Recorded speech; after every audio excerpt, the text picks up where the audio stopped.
She said, "You're lucky I even chose you. Others want me too." I replied, "Let's fix that."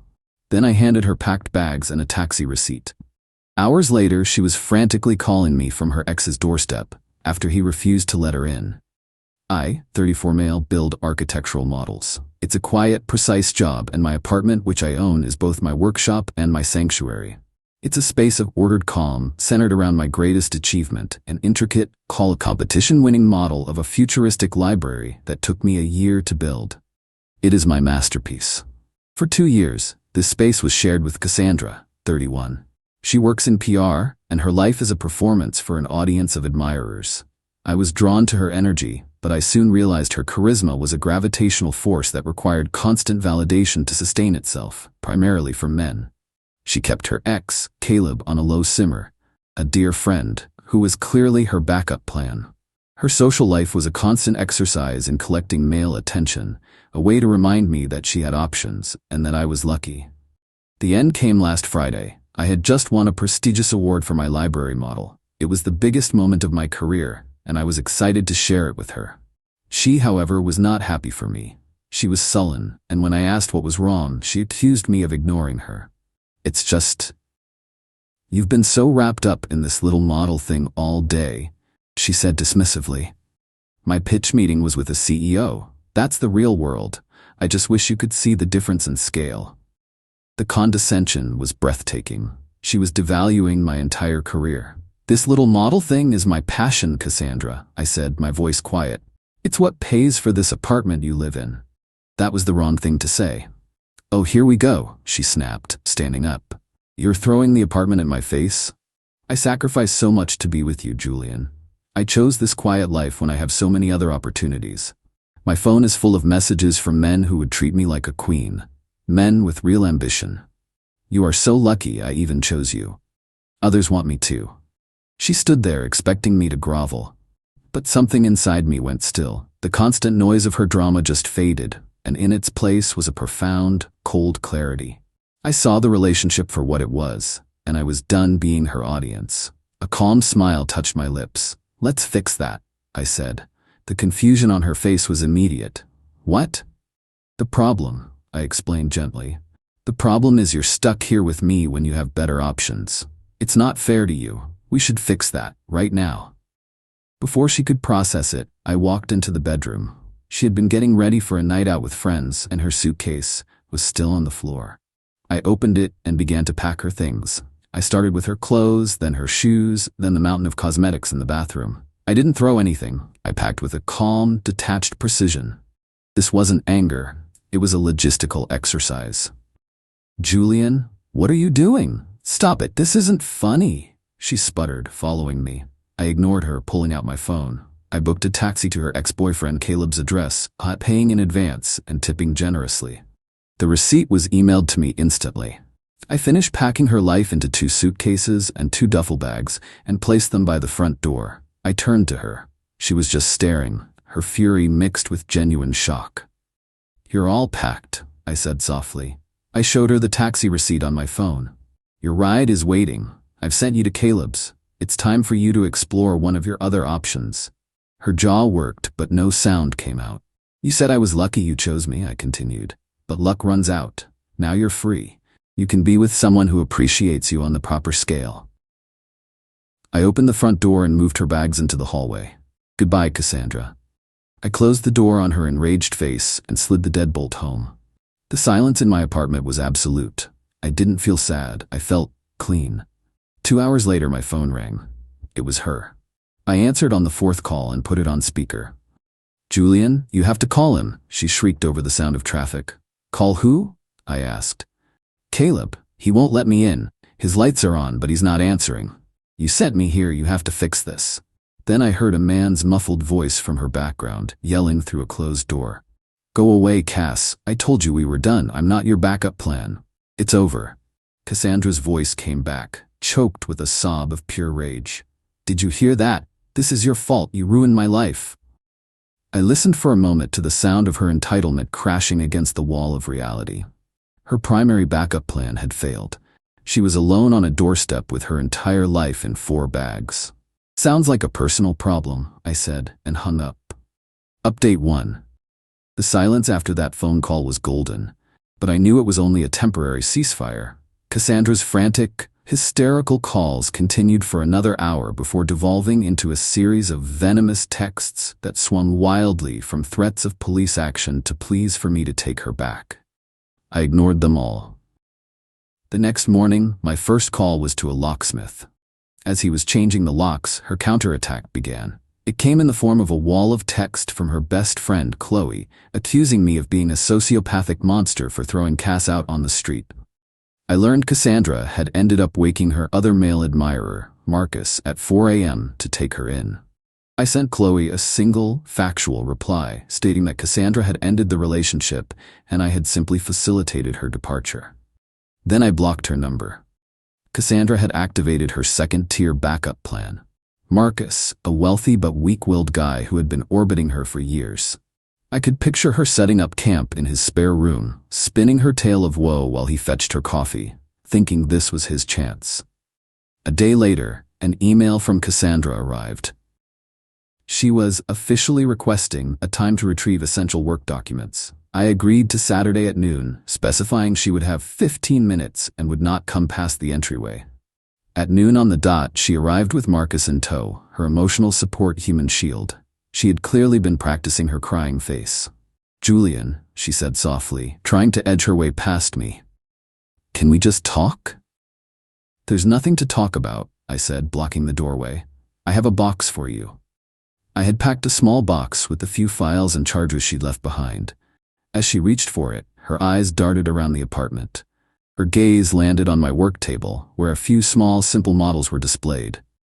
As she took the box, she feigned a stumble, her arm swinging out and knocking one of the models to the floor. It shattered. "Oh my God, Julian, I am so sorry," she gasped, her hands flying to her mouth in mock horror. "It was an accident, man," Marcus chimed in. But I saw it clearly. It was a warning shot. "See what I can break?" A cold fury settled over me. I didn't raise my voice. I looked at the splintered model, then back at her. "Your 15 minutes are up," I said, my voice flat. "Get out." Her mask of fake remorse dropped, replaced by pure rage. She knew I had seen through the act. "Fine," she spat, grabbing Marcus and storming off. After they left, I swept up the pieces. Any flicker of guilt I might have felt was extinguished. She was destructive. I also realized with a jolt what she had been looking for. My masterpiece. The library model. Thankfully, after the award win, I had moved it to my secure studio for professional photography. The thought of what she might have done to it made my stomach turn. 2 days later, my building management emailed me about a formal noise complaint from an anonymous neighbor, citing a violent-sounding disturbance from my unit on the night I kicked her out. It was a calculated attempt to jeopardize my housing. The game had changed. She wasn't just lashing out anymore. She was trying to systematically dismantle my life. I had to stop being reactive. I had to start anticipating her moves, because it was clear she would stop at nothing. Update 2. I handled the noise complaint by meeting with my building manager, Mrs. Gable. I calmly explained that a relationship had ended and my ex-girlfriend had caused a scene in the hallway, not in my apartment. Mrs. Gable was understanding, but warned that another complaint would force her to take formal action. Cassandra had found a lever, and she would pull it again if she could. Her next attack was more direct. I received a Venmo request for $5,000 for emotional damages, illegal eviction, and shared lifestyle expenses. I declined it with a one-word comment, "No," and blocked her. This, however, was just a prelude. A week ago, a courier delivered an envelope. I was being sued in small claims court for the maximum amount of $10,000. The claim was that she was a co-owner of my award-winning library model. According to her filing, the model was a jointly commissioned art piece for her PR firm, and she had provided essential conceptual design contributions. Her star witness was listed as Marcus Thorne. It was a breathtaking work of fiction. She was trying to legally hijack my greatest professional success. The rage I felt was cold and sharp. This was a battle she wanted to fight on my turf. The world of evidence, precision, and meticulous detail. I was going to bury her in it. I spent the next 3 days in a state of controlled fury, compiling my defense. I was an architect of models. Now, I would be the architect of her legal defeat. I gathered every piece of evidence. The timeline. Official competition entry forms dated 6 months before she moved in. The blueprints. Every initial sketch and time-stamped CAD rendering in my name. The receipts, a spreadsheet itemizing over $4,000 in materials, all paid from my bank account. The journal feature. The advance copy of the architectural journal with a 6-page spread crediting me as the sole designer. Communications. Emails with competition organizers from over a year ago discussing my design. I booked an hour with a lawyer who helped me organize my evidence into an irrefutable narrative. He assured me that in small claims, the weight of credible evidence is everything. She was bringing a sob story. I was bringing an arsenal. Last night, I ran into her and Marcus at a coffee shop.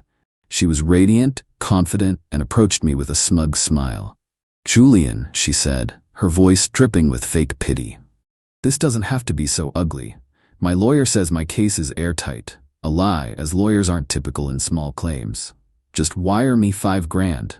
A small price to pay to make this all go away." I looked at her, then at Marcus, who was nodding like a puppet. Her strategy was clear. Harass me until I paid her to stop. "I'm not paying you a single cent for my own work, Cassandra," I said, my voice low and steady. "I'll see you in court." I walked out, leaving her stunned. The battle lines were drawn. She had no idea how fiercely I was prepared to defend my life's work. Final update. The day of court was surreal. I arrived with my binder of evidence. Cassandra showed up in a power suit, flanked by Marcus and her mother, ready for a performance.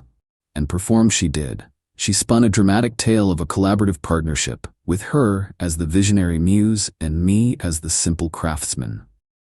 Marcus took the stand and lied through his teeth about design sessions that never happened. When it was my turn, I didn't perform, I presented. I calmly walked the judge through my binder, laying out the dated entry forms, the time-stamped designs, the receipts, and the emails. The final exhibit was the architectural journal. "Your Honor," I said, handing it to him. "This is a 6-page feature on the model. It credits me as the sole designer. Miss Vance's name does not appear because she had absolutely nothing to do with it." The judge read the article, then looked up, peering over his glasses at Cassandra and Marcus. His expression was withering. He dismissed her case with prejudice and gave them both a stern lecture on perjury and filing frivolous, vindictive lawsuits. They left the courtroom in humiliated silence. The fallout was swift. Marcus, having been legally threatened and publicly embarrassed, wanted nothing more to do with her. A mutual acquaintance told me they had a spectacular fight. He had served his purpose and was discarded. A month ago, I got a message from Caleb, her ex. He apologized, explaining that Cassandra had been stringing him along for a year. The night I kicked her out, she had arrived at his door with her luggage, expecting to move in.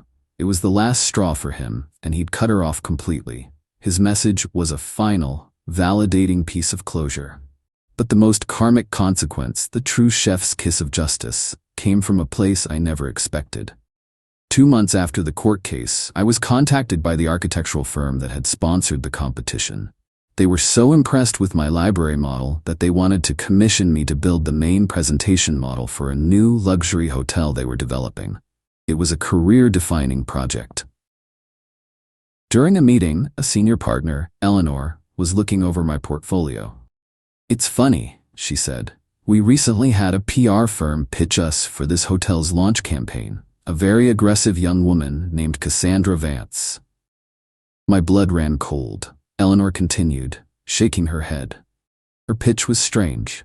To showcase her firm's aesthetic vision, she included several photos of architectural models. One of them, she said, pausing to meet my eyes, looked incredibly familiar. Cassandra, in her infinite arrogance, had used the professional photos of my award-winning model in her official pitch deck to this firm. She was fraudulently presenting my work as part of her brand. "We recognized the model instantly, of course," Eleanor said with a grim smile. "We not only rejected her pitch, but I made a few calls. Misrepresenting intellectual property is a cardinal sin in our world. I believe Miss Vance will find it very difficult to get a meeting with any reputable development firm in the city for the foreseeable future." There it was. In her desperate attempt to co-opt my success, she had delivered the evidence of her own fraud to the one group of people with the power to truly end her career. The last I heard, Cassandra had moved back in with her parents. Her career is in shambles, her reputation shot. She lost her home, her backup plans, and her professional standing, all because she couldn't tolerate anyone else's success. My life, on the other hand, is better than ever. My apartment is quiet.